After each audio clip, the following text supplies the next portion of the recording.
દરેક નીતિની સામે કાયદાની રીતે ઊભો રહેતો SSK ન્યૂઝ ચેનલ। નમસ્કાર દર્શક મિત્રો, આપ જોઈ રહ્યા છો SSK ન્યૂઝ। હવે જોઈએ અગત્યના સમાચાર। અલથાણ ખાતે રહેતા નવી સિવિલના નિવૃત્ત ડોક્ટર પાસેથી ક્રાઇમ બ્રાન્ચના નામે લાખો પડાવી લેનાર ઠગોને પાંદેસરા પોલીસે ઝડપી પાડ્યા છે।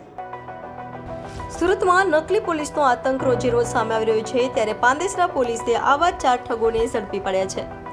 ઠગોએ ક્રાઇમ બ્રાન્ચના નામે અલથાણ ખાતે રહેતા સુરત નવી સિવિલના નિવૃત્ત તબીબ જીતેન્દ્ર પટેલને તમે નકલી ડોક્ટર છો અને તેમના સર્ટિફિકેટ પણ ફાડી લાફા માર્યા હતા અને ધમકાવી ડોક્ટર પાસેથી 4.25 લાખ પડાવી લીધા હતા। આ અંગે ડોક્ટર દ્વારા પાંદેસરા પોલીસ મથકમાં ફરિયાદ નોંધાતા પોલીસે 4 ઠગો હર્ષિત દિહોરા, હિતેશ પટેલ, રાજેન્દ્ર વાજા અને ધ્રુવાંગ સૌનુર સામે ખંડણીની કલમો હેઠળ ગુનો દાખલ કરી ચારેય ઠગોને ઝડપી પાડી સળિયા પાછળ ધકેલી દીધા છે।